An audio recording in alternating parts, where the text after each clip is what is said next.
إن الحمد لله نحمده ونستعينه ونستغفره ونعوذ بالله من شرور أنفسنا وسيئات أعمالنا من يهده الله فلا مضل له ومن يضلل فلا هادي له وأشهد أن لا إله إلا الله وحده لا شريك له وأشهد أن محمدا عبده ورسوله أما بعد فإن خير الحديث كتاب الله وخير الهدي هدي محمد صلى الله عليه وسلم وشر الأمور محدثاتها وكل محدثة بدعة وكل بدعة ضلالة وكل ضلالة في النار.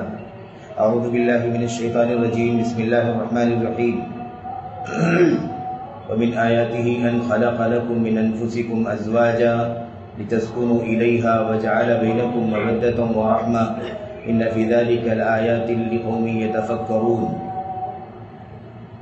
وقال عز من قائل ربنا هب لنا من أزواجنا وذرياتنا قرة أعين وجعلنا للمتقين إماما. وقال النبي صلى الله عليه وسلم يا معشر الشباب من استطاع منكم الباءة فليتزوج إلى آخر الحديث. وقال النبي صلى الله عليه وسلم خير النكاح أيسره.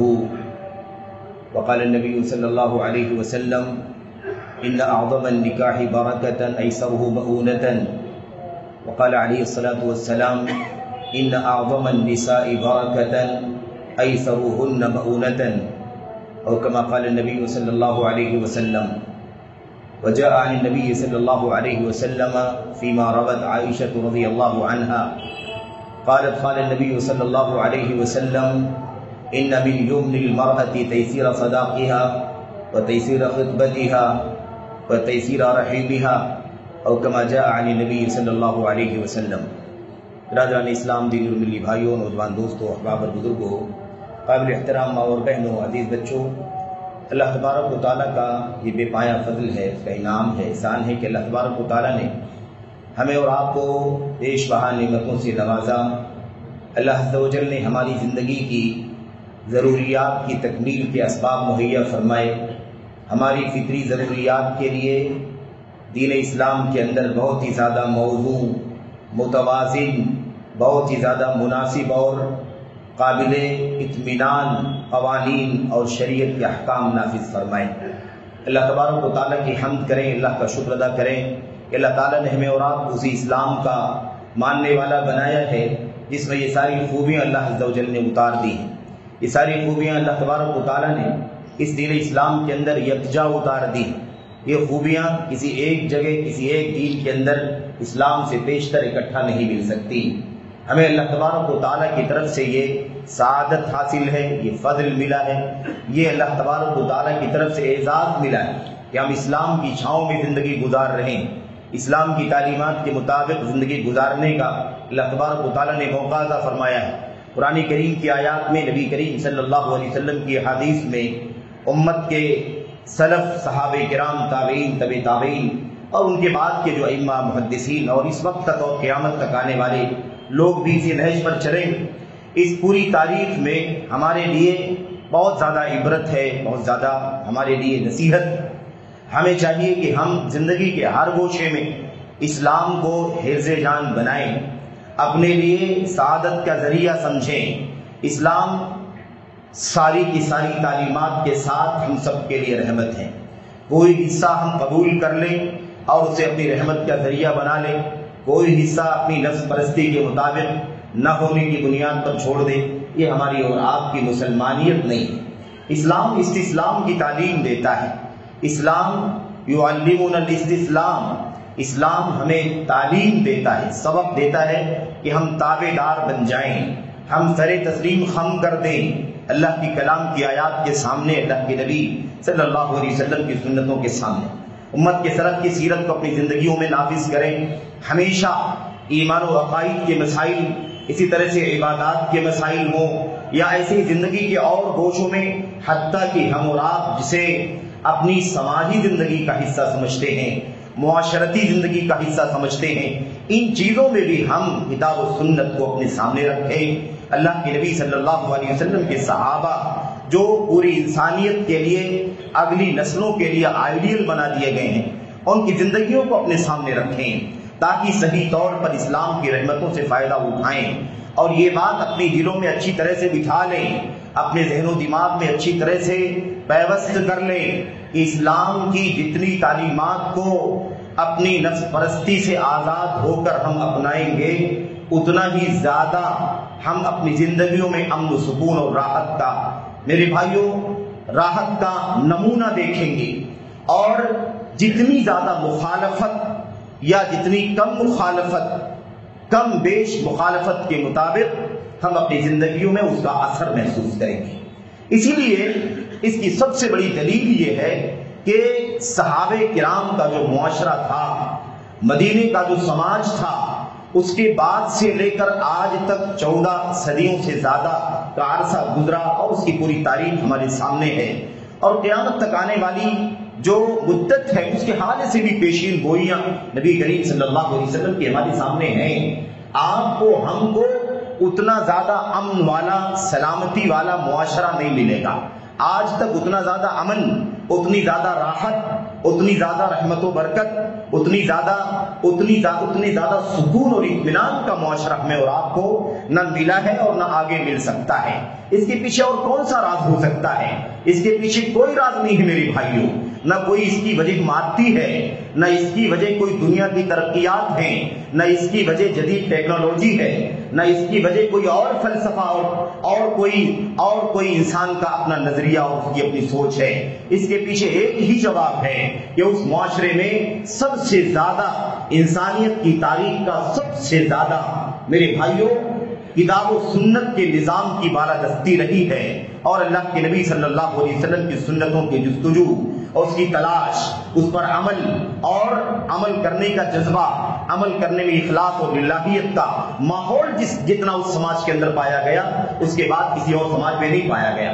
آج کے دور سے موازنہ کر کے دیکھ لیں کہ آج ہماری جو زندگی ہم گزار رہے ہیں، اس کے اندر ہمارے پاس دنیا بھر کے اسباب بھی ہیں، وسائل بھی ہیں، ہمارے پاس اچھے سے اچھے گھر ہیں، ہمارے پاس اچھے سے اچھی گاڑیاں ہیں، ہمارے پاس مال و دولت کی فراوانی ہے، ہمارے پاس اچھے بزنس ہیں، ہمارے پاس اچھی ملازمتیں ہیں، ہمارے پاس رہن سہن اور جسمانی آسانی اور سکون کے اسباب و وسائل ہیں، جدید ٹیکنالوجی ہے، مواصلات ہے، آمد و رفت ہے، ایسے ہی جو آج انٹرنیٹ کی شکل میں جو جدید میڈیا ہے، ان ساری فیسلٹیوں کے ساتھ، ان ساری آسانیوں کے ساتھ ہم زندگی گزار رہے ہیں۔ ظاہر ہے کہ ان تمام چیزوں کو اگر ہم 14 صدی پہلے تلاش کریں تو آپ کو شاید اس میں سے 1% بھی حصہ کوئی چیز نہ ملے، کوئی چیز آپ کو نہیں ملے گی۔ لیکن کیا مسئلہ ہے کہ اس کے باوجود کہ ان ساری آسانیوں سے، ان ساری سہولیات سے وہ معاشرہ محروم تھا، اس کے باوجود اس سے 100 گنا زیادہ امن و سکون کی زندگی گزار رہا تھا۔ ان کی زندگی میں راحت تھی، ان کی زندگی میں امن و عاشقی اور سلامتی تھی۔ وہ ساری چیزوں کے باوجود، حتیٰ کہ ایک ٹکڑا روٹی بھی انہیں نہ ملے کسی وقت، تب بھی وہ اتنے سکون میں تھے جس کی مثال ہمیں آج نہیں مل سکتی ہے۔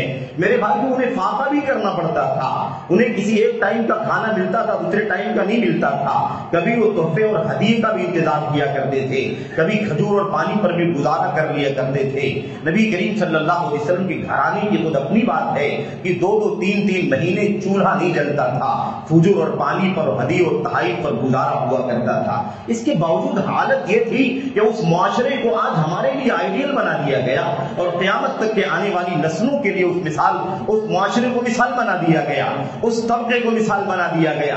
مثال ہونے کی وجہ، آئیڈیل ہونے کی وجہ، نمونہ اور اسوہ ہونے کی وجہ صرف اور صرف ایک ہے میرے بھائیوں، کہ وہ صحیح معنوں میں پورے دین اسلام پر عمل پیرا ہوتے تھے، ہونے کی کوشش کرتے تھے، ایمان و عقائد کی، عبادات کی، معاملات کی، اخلاق کی، سماج کی، سوسائٹی کی اور معاشرتی مسائل کی، کاروبار کی، لین دین کی، کسی بھی مسئلے کی کوئی تفریق نہیں کیا کرتے تھے۔ اسلام پورے طور پر ہول سول فالو کیا کرتے تھے۔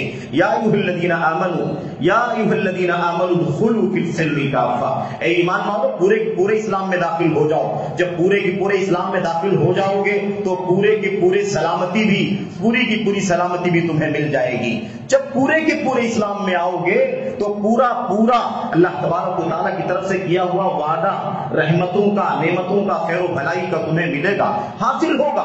جتنی اطاعت اتنی نعمت، جتنی مخالفت اتنا عذاب اللہ تبارک و تعالیٰ کی طرف سے طے ہے۔ یاد رکھو جتنی مقدار ہے نعمت کی، یہ دراصل اللہ تبارک و تعالیٰ کی طرف سے فضل ہے، اللہ تبارک و تعالیٰ کے دین پر چلنے کی برکتیں، اس کی رحمتیں ہیں۔ جتنا عذاب ہے وہ دراصل اللہ تبارک و تعالیٰ کی طرف سے ظلم نہیں ہے، انصاف ہے، اللہ تبارک و تعالیٰ کی طرف سے عادل ہے۔ کیونکہ زندگیوں کا جائزہ لے کر کے دیکھو ہم کتنی مخالفت کرتے ہیں۔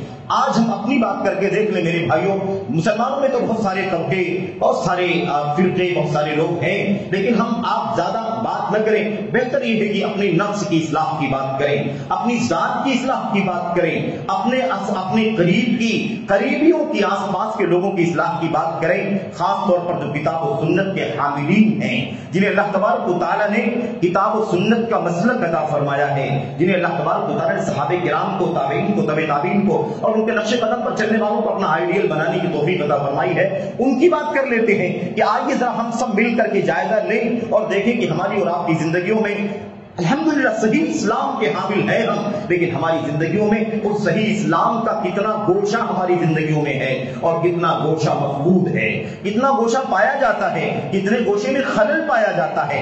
یہ بھی ایمان کی دلیل ہے، یہ بھی ایمان کا تقاضا ہے، یہ بھی اہل حدیثیت کی بنیادی تقاضا ہے کہ ہم ہر پل اچھائی کی طرف جانے کی کوشش کریں، اپنی کمیوں کی اصلاح کرنے کی کوشش کریں، اپنے ماحول میں، اپنی ذات میں، اپنے گھر میں، اپنے ماحول میں، اپنے معاشرے میں جو چیزیں مخالفتوں کی دکھائی دیتی ہیں اسے بہت سنجیدگی سے غور کریں اس کے اوپر اور اپنے اندر تبدیلی پیدا کرنے کی کوشش کریں۔ روایتی انداز کا اسلام، روایتی انداز کی اہل حدیثیت، روایتی انداز کی کتاب، روایتی انداز کی سنت اور صحابہ اور سلف کا نام یہ ہمارے لیے لینا مناسب نہیں ہے۔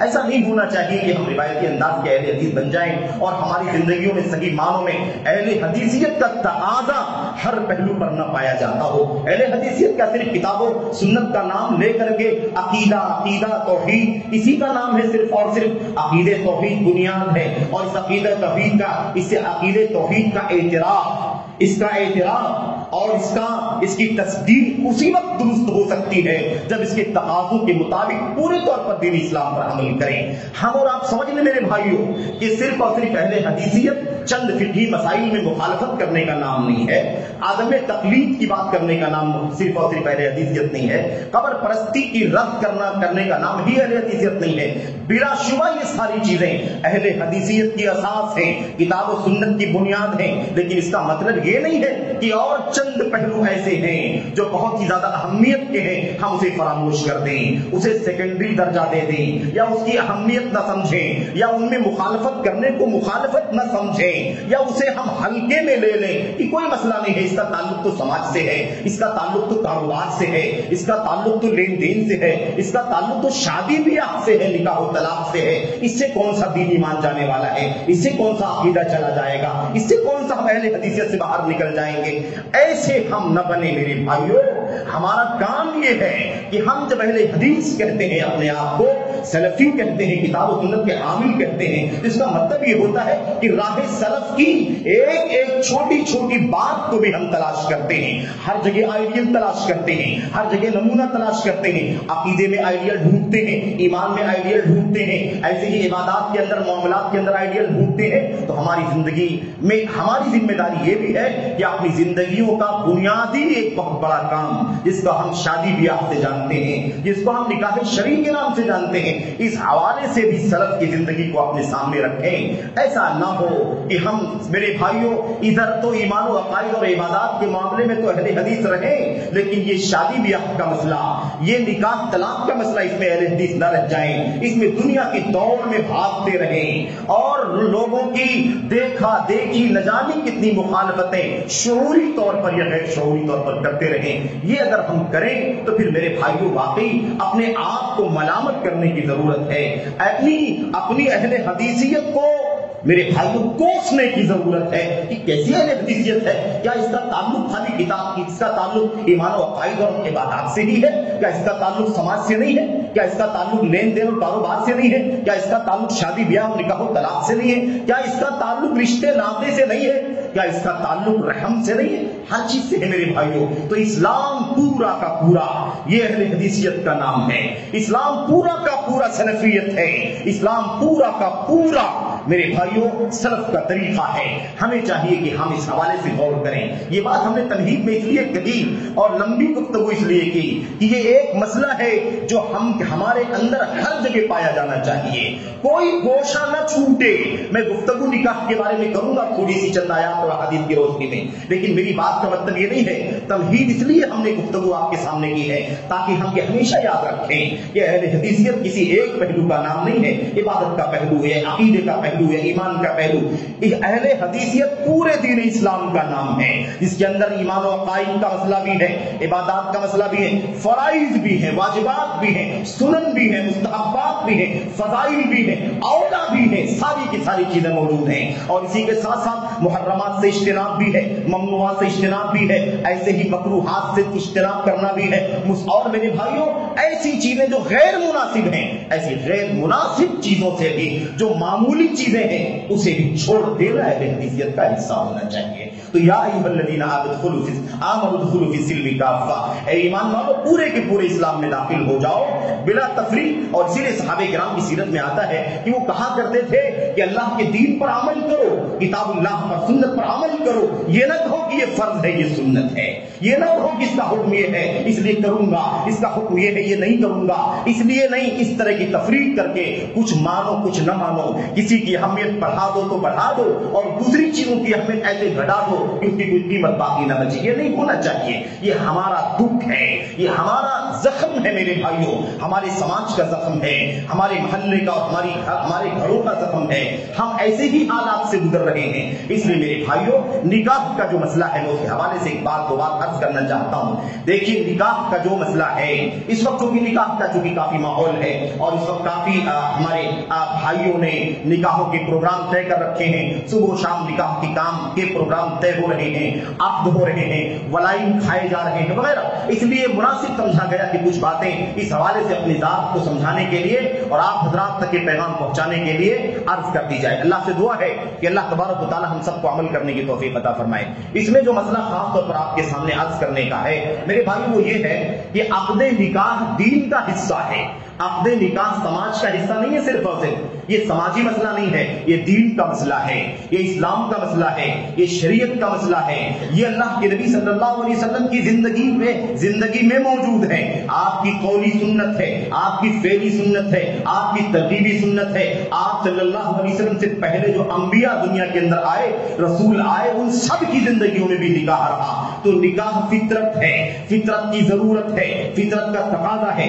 اس لیے اسلام جیسے دین نے اس فطرت کے تقاضے کو بہت ہی زیادہ آسانی کے ساتھ، بہت ہی زیادہ سمپل انداز میں، بہت ہی زیادہ آسانی کے ساتھ مکمل کر دیا ہے تاکہ یہ فطری ضرورت مکمل کرنے میں کوئی ایسی رکاوٹ نہ آئے جس کی وجہ سے سماج میں زناکاری بدکاری کا بازار گرم ہو جائے، جس کی وجہ سے انارکی پیدا ہو جائے، جس کی وجہ سے بد اخلاقی پیدا ہو جائے، ایسا ماحول نہ بننے پائے۔ اسلام نے جاہلیت کے مقابلے میں نکاح کی جو تعلیم ہمیں دی ہے اسے سمجھنے کی ضرورت ہے۔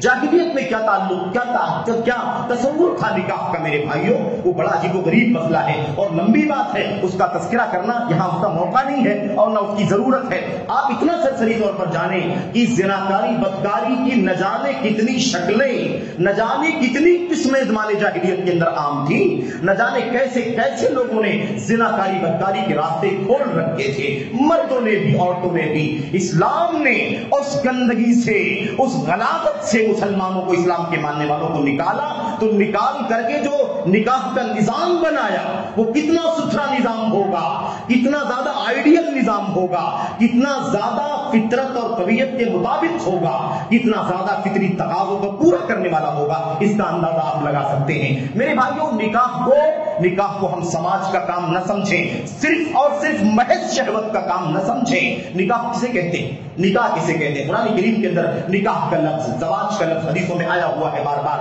ہم لوگ شادی کہتے ہیں اسے، بیاہ کہتے ہیں اسے، لیکن اس کو ذرا صحیح اسلامی تصور کی روشنی میں سمجھو۔ حضرت علامہ ابن عثیمین رحمۃ اللہ علیہ کی بات میں آپ کے سامنے ذکر کر دوں، وہ نکاح کی ڈیفینیشن کرتے ہیں، نکاح کی ڈیفینیشن، اس کی تعریف، نکاح ہے کیا، اور جب تک کسی چیز کو ڈیفائن نہ کیا جائے اس کی صحیح تصویر ہمارے سامنے نہیں آتی۔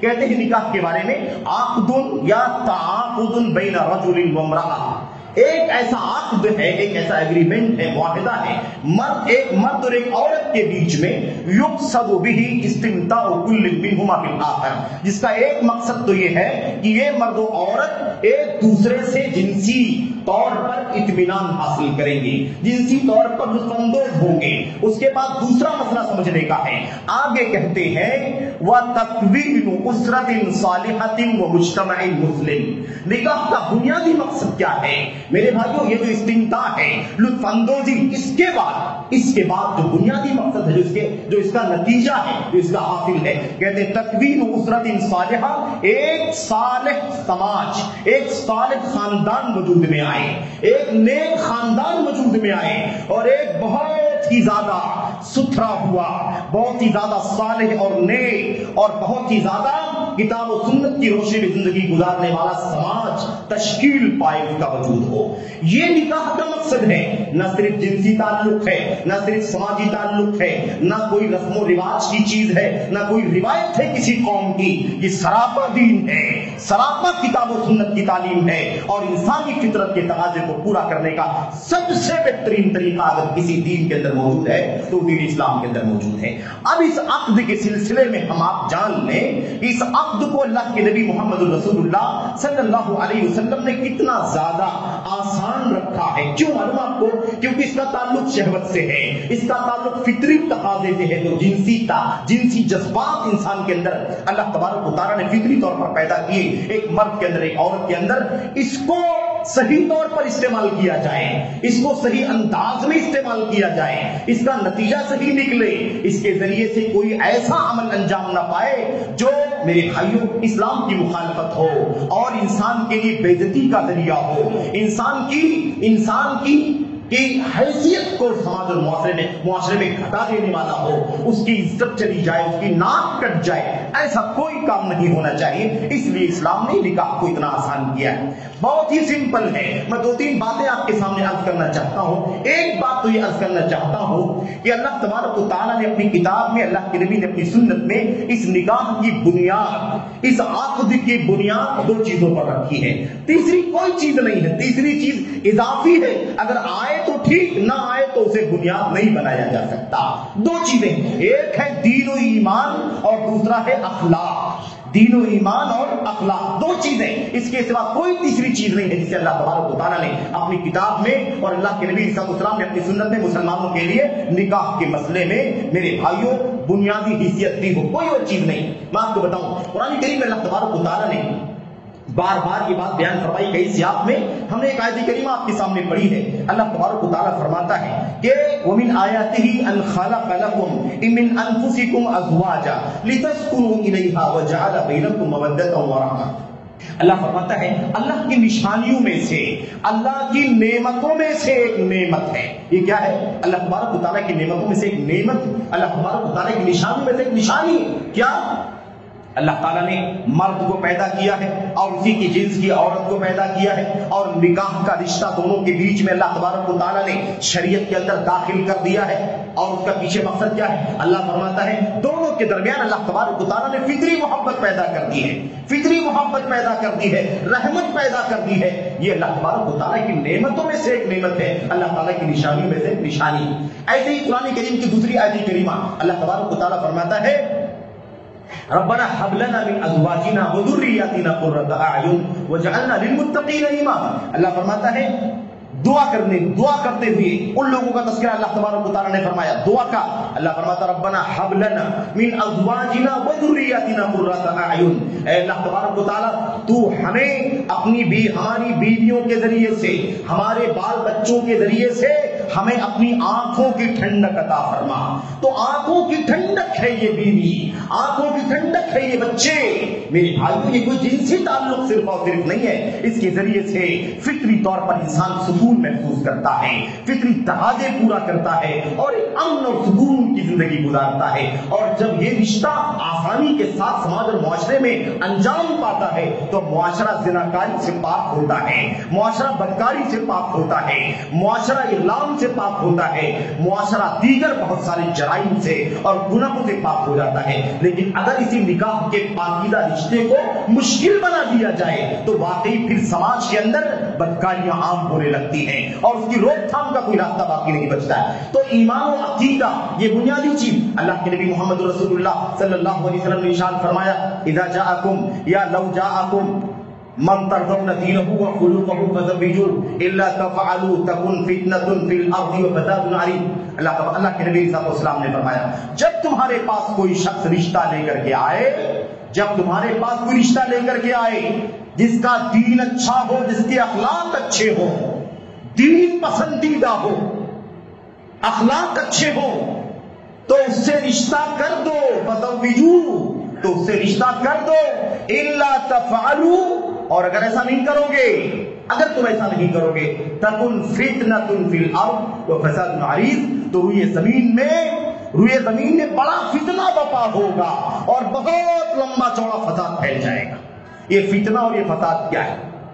یہی زناکاریاں، بدکاریاں، اغلام صبح شام میرے بھائیوں اخبارات کے صفحات پر، ایسے ہی یہ جو الیکٹرانک میڈیا صبح شام ہم نہ جانے کتنے واقعات اپنے مسلم آبادیوں کے، مسلم بستیوں کے حوالوں سے سنتے ہیں۔ میرے بھائیوں بچیوں کے نام مسلمانوں کے، مردوں کے نام، لڑکوں کے نام مسلمانوں کے، زناکاری بدکاری کے واقعات صبح شام سننے میں آتے ہیں۔ کیوں آتے ہیں؟ پتہ لگا کر کے دیکھو اس کی عمریں کتنی ہو چکی ہیں، نکاح کیوں نہیں ہوا اس کا، اس بچی کا نکاح کیوں نہیں ہوا، اس لڑکے کا نکاح کیوں نہیں ہوا، کون سا سماجی مسئلہ ہے، کون سا مالی مسئلہ ہے، کون سا برادری کا مسئلہ ہے، کون سا دباؤ ہے جس کی وجہ سے وہ نکاح کے بندھن میں نہیں بچ سکے، یا کون سا تربیت کا فقدان ہے جس کی وجہ سے وہ نکاح نہیں ہوا اور بالآخر شیطان حاوی ہو گیا اور زناکاری بدکاری کی راہ پر اس کو ڈال دیا۔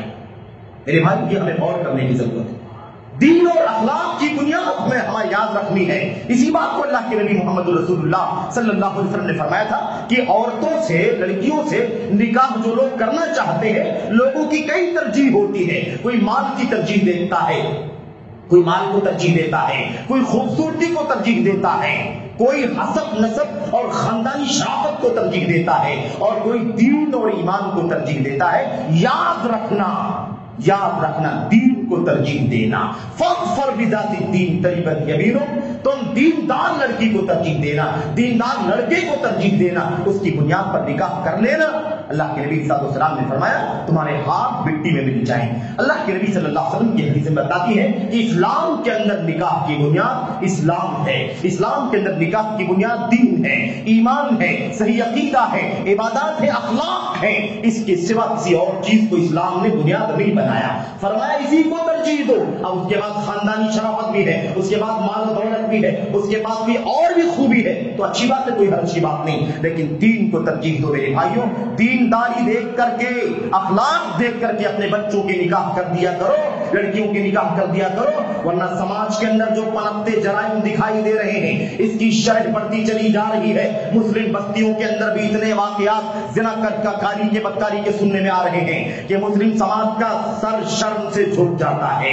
میرے بھائیوں افسوس ہوتا ہے کہ مسلم سماج کو کیا ہو گیا ہے، لیکن ہے جرائم، ہیں غلطیاں، ہیں کوتاہیاں ہماری طرف سے۔ اگر ہم نے یہ دین کا پہلو ضائع کر دیا، ہم نے بہت زیادہ کنڈیشن مال کی لگا دی، ہم نے بہت زیادہ کنڈیشن اونچی ڈگری کی لگا دی، ہم نے کوئی بہت لمبی چوڑی کنڈیشن برادری کی لگا دی، ہم نے کوئی بہت لمبی چوڑی کنڈیشن میرے بھائیوں حسب نسب کی لگا دی، یا اور کوئی کنڈیشن لگا دی، جس کی وجہ سے رشتے نکاح میں تاخیر ہوتی ہے۔ 25 سال، 27 سال، 28 سال، 30 سال، 32 سال، 35 سال تک اور زناکاری کے واقعات پیش آتے ہیں۔ یاد رکھو کہ یہ سوال جواب دہ ہے، یہ مسلمان گھر گھر کا جواب دہ ہے، کیونکہ سب کی ذمہ داری ہے، ہر مسلمان ذمہ دار ہے، ہر شخص ذمہ دار ہے۔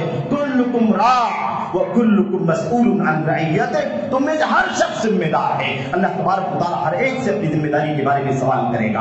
آج کیا حال ہے ہمارے نکاح کا، ہمارے نکاحوں کا کیا حال ہے؟ اور عجیب ہے، کہیں افراط ہے، کہیں تفریط ہے۔ ہمارے یہاں حالت یہ ہے کہ جہیز کی لعنت نے ایک بچی کے سرپرست کو گرفتار کر دیا ہے، سرپرست کو گناہبار کر دیا ہے، وہ کہاں سے جہیز کا انتظام کرے، اتنے لاکھ روپے کیش کہاں سے لائے، اتنے لاکھ روپے کی گاڑی کا انتظام کہاں سے کرے، اتنے لمبے چوڑے مینو کا انتظام کہاں کرے اور کہاں سے لائے کرے، اور کہاں سے 200 250 300 یا اس سے کم بیش باراتیوں کے کھانے پینے کا پرتکلف انتظام کرے، قرضہ لے کر کے آئے یا سود کا لون لے لے یا ڈاکہ ڈال دے یا گھر بیچ دے یا کھیتیاں جلا دے، کیا کرے مجھے بتاؤ؟ سب سے مشکل مسئلہ ایک بوڑھے کے سر پر اگر کوئی ہوتا ہے تو اسے اپنی بچی کے نکاح کرنے کا مسئلہ ہوتا ہے۔ یہاں یہ لعنت ہے، ایسا لگتا ہے کہ لڑکیوں کا بازار لگا دیا گیا ہے، میرے لڑکوں کا بازار لگا دیا گیا ہے۔ یہاں ہمارے بڑے صغیر ہندوستان اور ہمارے ملک کے اندر وطن عزیز کے اندر لڑکوں کا بازار ہے، لڑکوں کا بازار، اور عرب اور خلیج کے علاقے میں لڑکیوں کا بازار ہے۔ سمجھو ذرا بولنا کیا چاہتا ہوں میں میرے بھائیوں، یہاں لڑکوں کا بازار ہے، یہ لڑکے ہیں لیکن کون زیادہ سے زیادہ قیمت لگائے تو لے جائے، کون زیادہ سے زیادہ قیمت لگائے تو لے جائے، کون اتنی گاڑی لائے، اتنے لاکھ کی گاڑی لائے، کون اتنا کیش لے کر کے آئے، کون یہ کنڈیشن پوری کرے تو یہ رشتہ ہوگا، ورنہ یہ رشتہ نہیں ہوگا۔ دین ہے نہیں ضرورت ہے، اخلاق ہے کوئی ضرورت نہیں ہے، تمہارے پاس شرافت ہے، دینداری ہے، نماز روزے ہیں، ہمیں کوئی ضرورت نہیں ہے۔ اتنی کنڈیشن پوری کرو مال کی، دولت کی، گاڑی کی، اور یہ کھانے پینے باراتیوں کے اس بوجھ کی ذمہ داری کا انتظام کر لو۔ بازار لگا ہوا ہے، جس کے پاس انتظام ہے اس لڑکے کو لے جائے۔ اور آپ دنیا کے اندر لڑکیوں کا بازار ہے، لڑکیوں کا بازار لگا ہوا ہے میرے بھائیوں۔ وہاں کس لڑکے کے پاس اتنے لاکھ درہم و دینار میں مہر جمع ہے تو لڑکی کو لے جائے۔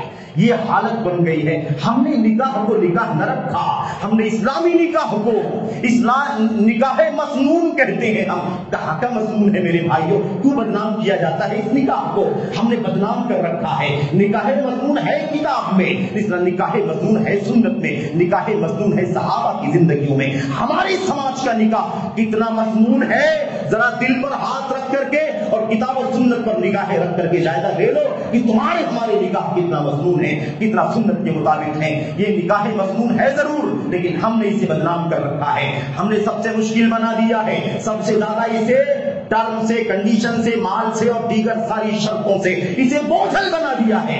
اس سے کہیں آسان زناکاری کر لینا ہے، اس سے کہیں آسان معاشقہ کر لینا ہے، اس سے کہیں آسان لڑکے لڑکیوں کے لیے میرے بھائیوں اپنے فرینڈ طے کر لینا ہے، دوست طے کر لینا ہے، اس سے کہیں آسان سوشل میڈیا کی اسکرینوں پر رابطے کر لینا آسان کر دیا ہے۔ ہم نے زناکاری بدکاری کے رابطے آسان کر دیے، اس لیے کہ ہم نے نکاح کو مشکل بنا دیا۔ نبی کریم صلی اللہ علیہ وسلم نے فرمایا تھا خیر النکاح ایسر ہو، سب سے بہتر نکاح، سب سے زیادہ بہتر نکاح وہ ہے جو سب سے زیادہ سمپل ہو، سب سے زیادہ آسان ہو، سب سے کم خرچ والا نکاح ہو۔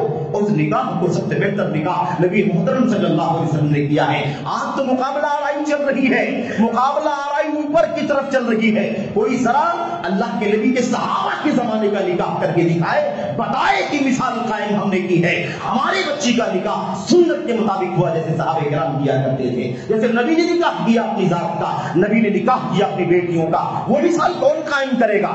صرف حوالے دیتے رہو گے، صرف اور صرف میرے بھائیوں دعوے کرتے رہو گے، اہل حدیثیت کے دعوے کرو گے، عمل کر کے دکھاؤ۔ یہ بھی اہل حدیثیت کا حصہ ہے، یہ اہل حدیثیت ہے۔ حدیث رسول میں اللہ کے نبی نے فرمایا بہترین نکاح، بابرکت نکاح وہ ہے جس میں سب سے کم خرچ کیا گیا ہو۔ برکتیں نہیں ملتی، فنکشن بڑے بڑے ہو جاتے ہیں، 50 کلو کے البم تو تیار ہو جاتے ہیں فوٹو کے، لیکن میرے بھائیوں برکتیں اللہ تبارک و تعالیٰ چھین لیتا ہے۔ جاؤ ممبئی شہر کے اندر بھی، ہماری آپ کی نگاہوں میں بھی 2500 نکاح ایسے ہیں جس میں کروڑوں روپے خرچ کیے گئے ہیں، اور وہ نکاح 2-4 مہینے، سال 2 سال سے بھی زیادہ پائیدار نہ رہے بلکہ تلاف و تفریح کے نظر ہو گئے۔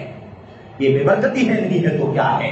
اور اس کے بعد جب ایک بار بھاری بھرکم خرچہ کر کے ساری دنیا میں چرچا کر کے لوگ نکاح کر لیتے ہیں اور طلاق ہو جاتی ہے، تفریق ہو جاتی ہے، خلا کی نوبت آ جاتی ہے، تب اس کے بعد ان کی آنکھ کھلتی ہے، ہوش ٹھکانے لگتے ہیں، تب کہتے ہیں ایک دم سمپل سا نکاح کرنا ہے، 10-5 لوگوں کو بلا کر کے ایک گھر میں نکاح پڑھوا لیں گے، 10-20 لوگوں کو بلا کر کے ولیمہ کھلا دیں گے اور ایک قاضی صاحب کو بلا کر کے نکاح پڑھوا دیں گے۔ یہی تو سنت کا نکاح ہے۔ جب تم نے لعنت مول لے لی پہلے, اس کا عذاب تم نے جھیل لیا, تب جا کر کے تمہارے عقل ٹھکانے آئی. اب کہتے ہو کہ سنت کے مطابق سمپل نکاح کرنا ہے, اب تو طلاق ہو چکی ہے, خلا ہو چکی ہے, اب لمبا چوڑا خرچہ کرنے کا موقع نہیں ہے, اب ذرا گھر کے اندر بیٹھ کر کے 2-4 آدمی نکاح پڑھوا لیں گے اور کھلا پی. یہی سنت کا نکاح تھا جسے تم نے فراموش کر دیا, جسے تم نے اپنی حوث اور خواہشات نفسانی کے پیچھے ڈال دیا. پہلے تم نے نہ جانے کتنا مبالغہ آ رہی تھی. اگر یہی کام پہلے کیا گیا ہوتا تو اللہ کے فضل و کرم سے شاید اس کی برکتیں بھی زندگیوں میں دکھائی دیتی. جب کھجوروں پر نکاح ہوا کرتے تھے, 1 پاؤ 2 پاؤ, کلو 2 کلو, 1 سا 2 سا جو پر نکاح ہوا کرتے تھے, ستو پر نکاح ہوا کرتے تھے, تو صحابہ کی بیویوں کے بدن سے مجاہد پیدا ہوا کرتے تھے جن کے نام زندہ ہے آج, اور قیامت تک انہیں رحمت کی اور مغفرت کی دعاؤں کے ذریعے سے یاد کیا جاتا رہے گا. وہ دعوے نہیں تھے, وہ سنت کو زندگی میں نافذ کرنے والے ہمارے اسلاف تھے. ہم نے دعویٰ پکڑا ہوا ہے, اہل حدیث ہے, بس اتنا کافی ہے, بس ایمان عقیدہ توحید کی بات کرتے رہو, اتنا کافی ہے. یہ کون اہل حدیثیت کا تقاضا پورا کرے گا؟ یہ نکاح اسلام سے باہر ہے, یہ اسلام سے باہر ہے, حدیث سے باہر ہے سنت کا مسئلہ. میرے بھائی کیا ہے آخر, ہم نے کیا ماحول بنا رکھا ہے؟ عجیب و غریب فضا ہے, دور دور تک کہیں نادر دکھائی نہیں دیتا کہ کوئی سنت کے مطابق سچا نکاح کر کے کرنے کی بات کرتا ہو. میرے بھائیوں, بڑی اڑان چل رہی ہے, اللہ سے ڈرو. ایسا نہ ہو کہ اس اڑان کو اللہ تبارک و تعالیٰ کھینچ لے, چھین لے, اللہ تبارک و تعالیٰ کی برکتیں چھین جائیں. اس لیے قبل اس کے کہ وہ حالات آ جائیں, اللہ تبارک و تعالیٰ سے ڈرو, ہوش کے ناخن لو, سنت کے مطابق سستے نکاح کر کے دکھاؤ, تاکہ سماج سے یہ زناکاری, بدکاری, غلام بازی کے جرائم کا خاتمہ ہو. میرے بھائی, اللہ کے نبی محمد رسول اللہ صلی اللہ علیہ وسلم نے فرمایا تھا, حضرت عائشہ فرماتی ہیں, اور ایک حدیث تو ہم نے آپ کے سامنے پیش کی, اس کے بعد 2-3 حدیثیں اور چھوٹی چھوٹی ہے, ذرا سمجھ لیں, بات ختم کر دینا ہے مجھے. اللہ کے نبی صلی اللہ علیہ وسلم نے فرمایا تھا, ان اعظم النکاح برکۃ ایسرہ مؤونۃ, سب سے زیادہ برکت والا نکاح وہ ہے, سب سے زیادہ عظیم برکتوں والا نکاح وہ ہے جو سب سے کم خرچ والا ہو, جس میں سب سے کم خرچ کیا گیا. بتاؤ ذرا, آج مقابلہ چل رہا ہے, سب سے زیادہ خرچ کرنے والا نکاح کس نے کیا ہے؟ یہ مقابلہ آ رہی ہے. کہاں ہے سنت, اہل سنت کہاں ہے, اہل حدیث اور حدیث والے؟ مجھے بتاؤ ذرا میرے بھائیوں. نبی کی حدیث کہتی ہے سب سے بابرکت نکاح ہو جس میں کم سے کم خرچ کیا گیا ہو, اور ہم مقابلے میں دوڑ رہے ہیں سب سے زیادہ خرچ کیسے کیا جائے گا, کیا کیا ڈال دیا جائے, کیا کیا لے آیا جائے, کیا کیا کر دیا جائے کہ دنیا کے اندر نام لے کہ ہم نے بڑا مہنگا نکاح کیا. میرے بھائیوں, یہ نبی کریم صلی اللہ علیہ وسلم کی, اور یہ بھی یاد رکھے, نکاح اور نکاح کے بعد جو بیوی آئے گی, جو شادی ہو جانے کے بعد جو بندھن پہ بچ جائیں گے آپ دے نکاح کے, اس کے بارے میں بھی اللہ کے نبی نے فرمایا, ان اعظم النساء برکۃ ایسرہن مؤونۃ. الفاظ مختلف ہیں, سیم نہیں ہے. اللہ کے نبی نے فرمایا سب سے زیادہ, بہت زیادہ برکت والی عورت وہ ہے جو سب سے کم خرچ میں جس کا نکاح ہوا. ان اعظم النساء برکۃ ایسرہن مؤونۃ, سب سے زیادہ برکت والی عورت وہ ہے جو سب سے کم خرچ والی ہو, اس کی شادی میں, اس کے نکاح میں کم سے کم خرچ کیا گیا ہو. آج ہمارے بیٹے, ہماری بیٹیاں کہ صحابہ کے بچوں سے, بچیوں سے زیادہ فضیلت والے ہیں, نبی کی بیٹیوں سے زیادہ فضیلت والی ہماری بیٹیاں ہیں. کیا کہنا چاہتے ہیں, کیا بتانا چاہتے ہیں, کون سی زندگی میں ہم, میرے بھائی, سنت میں, سنت کی زندگی ہم کہاں کہاں گزارتے ہیں, ذرا اپنا جائزہ لے کر کے دیکھو. اللہ کے نبی محمد رسول اللہ صلی اللہ علیہ وسلم نے فرمایا تھا, ہم عائشہ فرماتی ہیں, ان من یمن المرأة تیسیر خطبتها وتیسیر صداقها وتیسیر رحمها. مسند احمد بن حنبل کی سند, صحیح سند سے حسن درجے کی روایت فرماتی ہے, اللہ کے نبی نے فرمایا عورت کی برکت, ان من یمن المرأة, عورت کی برکت ہے کہ بابرکت عورت کون سی ہوتی ہے. دیکھو, نکاح کر کے لاتے ہیں, ہماری بچی کہی جاتی ہے, کسی کے گھر کی بہو بنتی ہے, اور کوئی بچی ہمارے گھر پہ بہو بن کر کے آتی ہے. میرے بھائیوں, یاد رکھو نبی کی سنت, نبی کی حدیث کیا ہے. اما عائشہ فرماتی ہے آپ کی سب سے زیادہ چہیتی اور لاڈلی بیوی, آپ نے اپنی بیویوں میں کسی اور بیوی سے نکاح کنوارے پن کی حالت میں نہیں کیا سوائے اما عائشہ رضی اللہ تعالیٰ عنہا. اما عائشہ فرماتی ہے عورت کی برکت یہ ہے تیسیر خطبتها, کہ اس کی مگنی سب سے آسان ہوئی ہو, اس کی مگنی سب سے سستی ہوئی ہو, اس کی مگنی میں کم سے کم خرچ کیا گیا ہو. مگنی کا جائزہ لے کر کے دیکھو, جاؤ ذرا اپنے اپنے گریبان میں جھانک کر کے دیکھو، شادیاں کر چکے ہو اس کا بھی ذرا جائزہ لے کر کے دیکھو، کرنے والے ہو اس کا بھی جائزہ لے کر کے دیکھو. یا ہم سے آپ سے اللہ کے نبی کی حدیث مخاطب ہے، کسی اور سے نہیں، اسی امت سے مخاطب ہے. اللہ کے نبی صلی اللہ علیہ وسلم فرماتے ہیں عورت بابرکت عورت کون سی ہے؟